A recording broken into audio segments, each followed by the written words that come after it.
बिहार में 2026 में विधानसभा चुनाव होना है। इस चुनाव के लिए सभी पार्टियां तैयारी शुरू कर दी है। जहां एक तरफ पीएम नरेंद्र मोदी लगातार बिहार के दौरे पर हैं और अपनी जाति गिनवा रहे हैं। इस बार भाजपा पिछड़ों को, अति पिछड़ों को और एससी एसटी को साधने पर लगे हैं, इसलिए प्रधानमंत्री जाति गिनवा रहे हैं।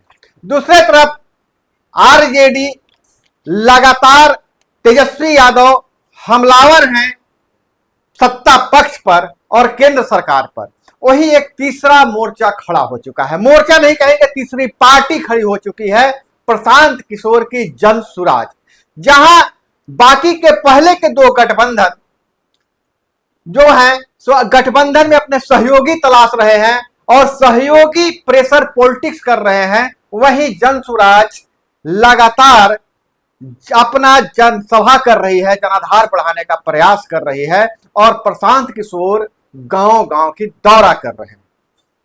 आखिर जन सुराज बिहार की राजनीति को कितना प्रभावित कर पाएगा और जन सुराज की ताकत क्या है, भाजपा की ताकत क्या है और आरजेडी के पास कौन सी ताकत है, इन सारे मुद्दों पर हम आज बात करेंगे। हमारे साथ हैं वरिष्ठ पत्रकार, फोर्थ व्यूज के संपादक उपेंद्र कश्यप जी, और उपेंद्र कश्यप जी से हम बात करेंगे कि आखिर जन सुराज यानी प्रशांत किशोर बिहार के पॉलिटिक्स में कहां तक प्रभावित कर पाएंगे।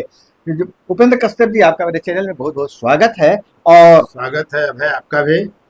और आपसे मतलब पहला सवाल यह है, इस बार बिहार विधानसभा चुनाव होने वाले हैं, इसके क्या परिदृश्य आपको सामने आ रहा है? देखिए,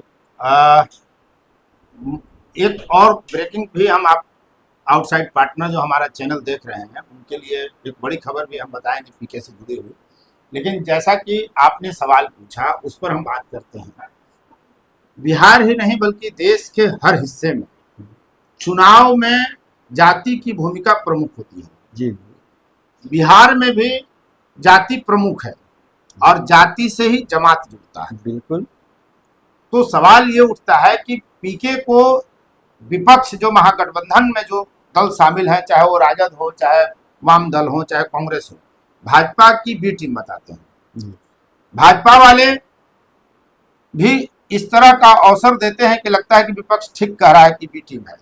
पीके के तरफ से भी वही माहौल बनाया गया है। क्योंकि आप देखेंगे कि अक्सर वो नीतीश कुमार पर और तेजस्वी पर सवाल तो उठाते हैं लेकिन मोदी पर लगभग चुप हो जाते हैं। नहीं, इस बार की जो चुप हो जाते हैं। आपकी बात मैं कर रहा हूं, अभी जो जनसभा उनकी चल रही थी, प्रधानमंत्री का दौरा हुआ, सबसे ज्यादा हमला अगर कोई किया प्रधानमंत्री के इस दौरे पर, जितना जो तेजस्वी यादव भी नहीं कर पाए कि प्रधानमंत्री बिहार के पैसे से चुनाव प्रचार कर रहे हैं, जनता के पैसे से प्रचार कर रहे हैं। और उन्होंने कई बातें बताई, जैसे उन्होंने कहा कि वोट बिहार का और फैक्ट्री मोदी गुजरात में लगाना चाहते हैं। और उनका एक जो बयान था कि हम ट्रेन चलवाएंगे, वंदे भारत चलवाएंगे, उस पर भी प्रशांत किशोर लगातार हमलावर रहे कि आप मजदूरों को ढोने के लिए गुजरात तक ट्रेन चला रहे हैं। तो आप ऐसे कैसे कर सकते हैं? जैसे जैसे लगन आता है, हाँ, दुकानदार अपना दुकान खूबसूरत सजाने लगता है, दुकान का माल दुकान के बाहर टांग कर दिखाने की कोशिश करता है कि ग्राहक आकर्षित हो।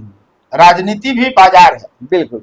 सब लोग यहाँ धंधा कर रहे हैं, जन सेवा कोई नहीं कर रहा है। इस मुगालते में जनता न रहे। हाँ, वो अपने लाभ के लिए कोई काम करते हैं जिससे जनता का भी कल्याण हो जाता है अधिकतर।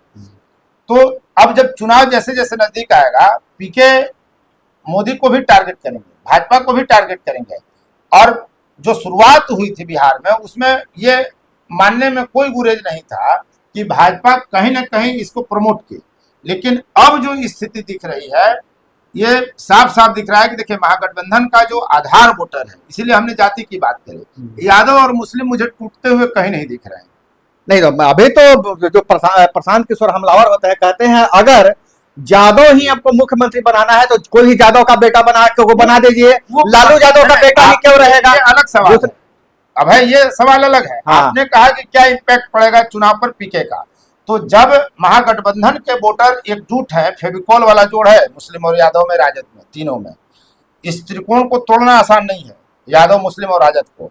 ऐसी स्थिति में पीके को जो वोट मिलेंगे वो अधिकतर सीटों पर बीजेपी को ही नुकसान पहुंचाएंगे। एनडीए को ही नुकसान पहुंचाएंगे, ये अभी फिलहाल दिख रहा अगर आपको ऐसा लगता है तो फिर राजद के जो अध्यक्ष हुए वो चिट्ठी निकालते हैं कि कोई जन स्वराज के जो प्रतिनिधि हैं उनके साथ बैठे नहीं, बात नहीं करे, तो फिर क्यों? आखिर तो कोई डर है। तो राजद को डर है कि ऐसा नहीं कि पीके की टीम किसी से बात करे और दूसरे दिन जन स्वराज में चले जाए। देखिए, जन स्वराज के पास मुद्दे हैं, मुद्दों के आधार पर अगर चुनाव हो तो पीके बड़ा इम्पैक्ट करेंगे बिहार की राजनीति में। लेकिन मेरा ये कहना है कि जहां जाति ही प्रमुख है राजनीति में, वहां बहुत मुद्दे हावी नहीं होते हैं। नहीं, एक चीज अगर मैं मुद्दा प्रभावकारी होता हाँ। तो आप भी बीते 2-2.5 दशक से राजनीति में हैं, एक चुनाव बताइए जब महंगाई, गरीबी, बेरोजगारी, भ्रष्टाचार, अपराध मुद्दा नहीं रहा।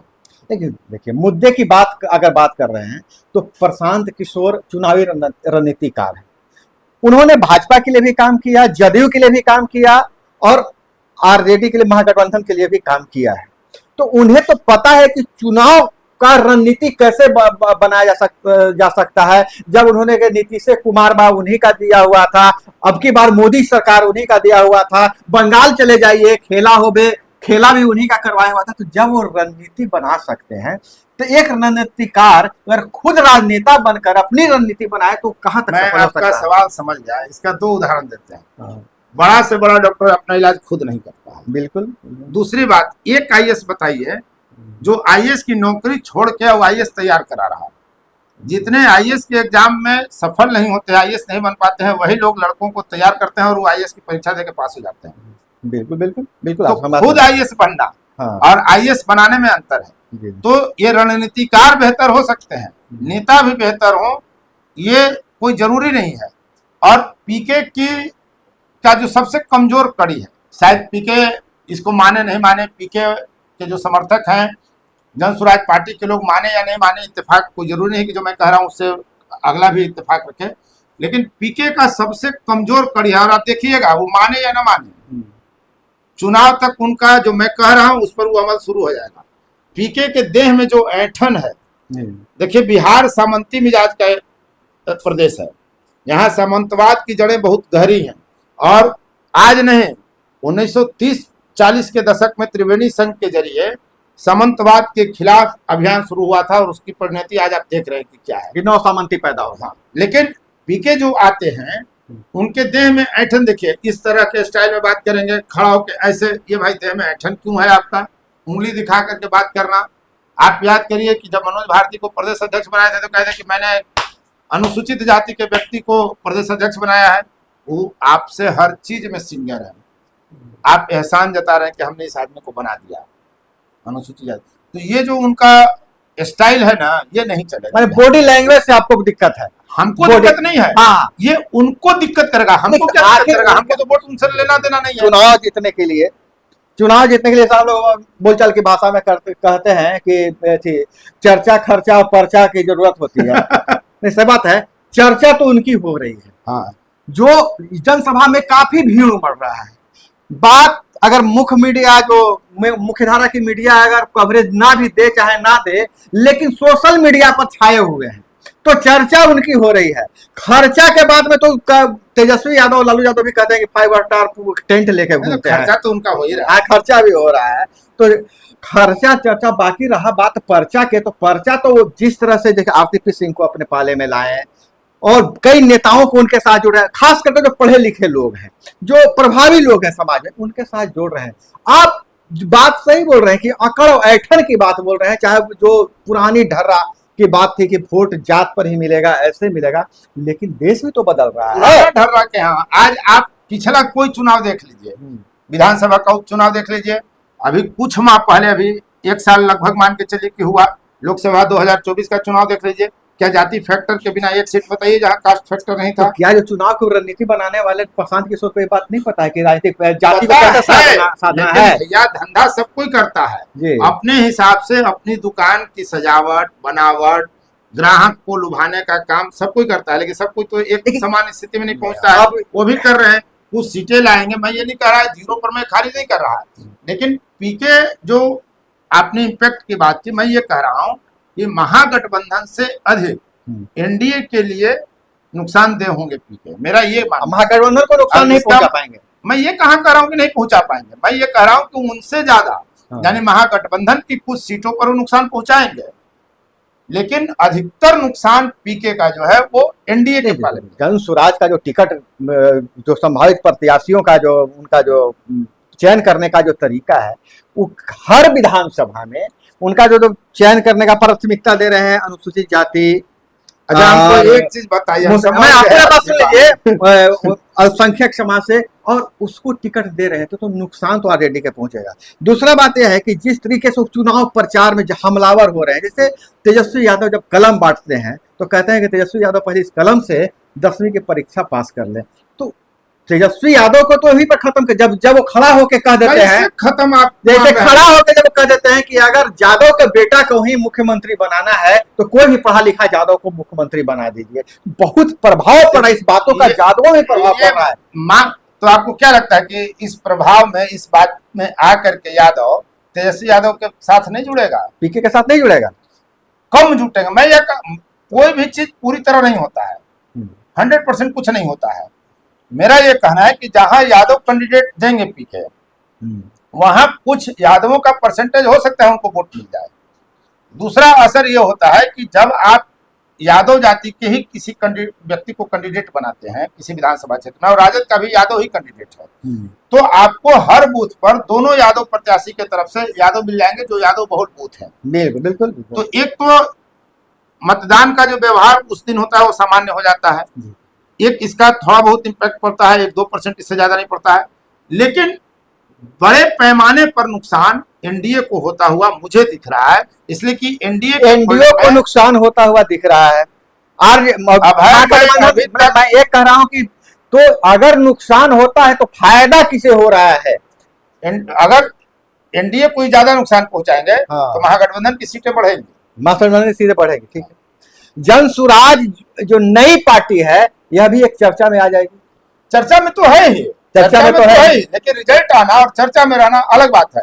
और दावा तो कर रहे हैं कि सभी सीटों पर चुनाव लड़ेंगे अकेले। हाँ, उस पर मैं आ रहा हूँ। आउटसाइड पार्टनर को मैंने आपसे बातचीत प्रारंभ करने से पहले कहा भी था कि मैं एक बड़ी खबर आपको दे रहा हूँ, तो वो अब बड़ी खबर यह है कि जो 243 सीटों पर लड़ने की तैयारी चल रही है, तो जो मेरे सूत्र हैं जन स्वराज पार्टी में, उनके हिसाब से जो जानकारी मुझे प्राप्त हुई, किसी से गठबंधन पीके करने नहीं जा रही है। बिल्कुल, विधानसभा चुनाव में किसी से गठबंधन नहीं करेंगे। अगस्त अंत तक ये लगभग सीटों की घोषणा कर चुके होंगे। हाँ, ये कौन कौन किस सीट पर प्रत्याशी है, इनका जो निर्णय है, कोर कमेटी के निर्णय की बात मैं कर रहा हूँ। जो वहां बैठे सूत्र हैं उनके हिसाब से मैं कह रहा हूँ कि जुलाई अंत तक और अगस्त अंत तक शुरुआत होगा और अधिकतर सीटों पर प्रत्याशी घोषित कर दिए जाएंगे। अगस्त तक, अंत तक कई चरण में होंगे। जहां जिनका सीट कंफर्म है वो पहले घोषित किए जाएंगे, जहां थोड़ी सी दुविधा है उनका थोड़ा बाद में होगा। लेकिन अभी जितने नेता आपको आते हुए दिख रहे हैं उनको तो जन स्वराज दे रही है 25 से 30%, 243 सीटों में। और लक्ष्य यह है कि लगभग हर जिले में 1 या 2 सीट जन स्वराज पार्टी पीके जो है वो बचा कर रखेंगे। उसकी घोषणा अंत में की जाएगी। वो इसलिए कि आने वाले असंतुष्टों के लिए, हाँ, जो असंतुष्ट बागी लोग, जो रिटायर्ड जो बागी लोग आएंगे उनके लिए सीट रखने की योजना है, अंदर खाने यही है। एक ये बात बहुत हम लोग कर लिए, बहुत बारीकी से आपने ये बात की, लेकिन एक चीज पर मैं बहुत चर्चा करना चाहता हूँ कि प्रशांत किशोर चर्चा में आ चुके हैं। एक तरफ भाजपा के जो जायसवाल जी हैं वो आरोप इन पर लगाए कि हम भाजपा का सोशल मीडिया साइट का प्रयोग करके अपना प्रचार कर रहे हैं। उनका कहने का मतलब ये हैक कर लिए हैं। और दूसरी बात यह है कि तेजस्वी यादव अलग तरह के आरोप लगा रहे हैं कि ये ज्यादा खतरनाक है तेजस्वी यादव। और इसी बीच जो सभी जो चर्चा हो रही है, इनको चुनाव आयोग इनके आग्रह पर स्कूल बैग जो पिछले बार जो चुनाव आयोग ने चुनाव में चुनाव चिन्ह दिया था दे दिया, और उस चुनाव चिन्ह को पीके ने इतनी खूबसूरती से जनता के सामने रख रहे हैं और भुना रहे हैं। तो क्या इस चुनाव चिन्ह वोट में कुछ मायने रखता है? देखिए, इनके कोर कमेटी से जो मेरी बातचीत हुई थी, वहां चर्चा ये हुई थी कि कई देना पड़ता है, 3 विकल्प देने पड़ते 5 हैं विकल्प थे। चुनाव चिन्ह के लिए। हाँ 5। तो उसमें चर्चा हुआ कि क्या स्कूल बैग दिया जाए या नहीं दिया जाए। तो स्कूल बैग पर चर्चा ये हुई थी, तो उस समय कहा हो गया था कि चूंकि जो मोटो है, जो उद्देश्य है, जो आपके विचार हैं जन स्वराज पार्टी के, उसके लिए वह बहुत ही उपयुक्त शिक्षा और चुनाव चिन्ह है। शिक्षा रोजगार सब उससे जुड़ जाता है, पढ़ाई होगी तो पलायन भी रुक जाएगा। तो कई पहलू हैं उसके, इसलिए ये लोग बहुत खुश हैं। और जनता को अब आप समझाने जाएंगे। जन स्वराज का मानना यह है कि इस बार जो वोटिंग होगी, इसमें जो पलायन करके बाहर मजदूर रह रहे हैं, वो बड़ी संख्या में बिहार में आएंगे जन स्वराज को वोट देने। ये उनका दावा है, उनकी अपेक्षा है, उनका आशा है, मैं इसमें कहीं नहीं हूँ। लेकिन क्या ऐसा होगा? और दूसरी बात यह है, मैं फिर अंत में यही आऊंगा कि कास्ट पॉलिटिक्स बड़ा फैक्टर है। ये यादव और मुसलमान को अगर ये तोड़ नहीं पाएंगे तो महागठबंधन को नुकसान भी नहीं पहुंचा पाएंगे। और जब तक दोनों को नुकसान नहीं पहुंचाएंगे, खुद नहीं आ पाएंगे। तो क्या दहाई अंक छू पाएंगे? परिणाम जो अंततः आएगा, क्या दहाई अंक छू पाएंगे प्रशांत? 3 अंक में आता हुआ मुझे नहीं दिख रहा। तो हम चर्चा के बाद कुछ खत्म करने के लिए हम बोल देते हैं कि प्रशांत किशोर जैसा वरिष्ठ पत्रकार, हमारे बड़े भाई साहित्यकार भी हैं, किताब भी लिखे हैं, आंचलिक पत्रकारिता की दुनिया, उसको भी आप पढ़ सकते हैं। और बहुत गहरी नज़र रखते हैं, नब्ज टटोलते हैं राजनीति का। लेकिन प्रशांत किशोर भी राजनीति के डॉक्टर हैं, कई सर्जरी किया है उन्होंने। अब इस अपने लिए सर्जरी, कोई डॉक्टर खुद से इलाज नहीं करता है जैसा उपेंद्र कश्यप जी ने बताया है, लेकिन अपने पार्टी को किस तरीके से वो आगे बढ़ा सकते हैं। लेकिन एक बात तो तय है कि बिहार की राजनीति में जो मात्र नीतीश कुमार और लालू परिवार की जो चर्चा होती थी, एक तीसरे नाम की चर्चा होने लगी है। और राजनीतिक मुद्दे पर इसी तरह से हम अन्य लोगों से बात करते रहेंगे। और हर नई जानकारी और खास करके राजनीति के नब्ज पकड़ने के लिए बने रहिएगा हमारे साथ। चैनल पर नए हैं तो चैनल को सब्सक्राइब कर लीजिएगा, वीडियो पसंद आए तो लाइक जरूर कीजिएगा। मिलते हैं अगले वीडियो में, तब तक के लिए विदा लेते हैं। जय हिंद, वंदे मातरम। 4th व्यूज, चौथा विचार, बाकी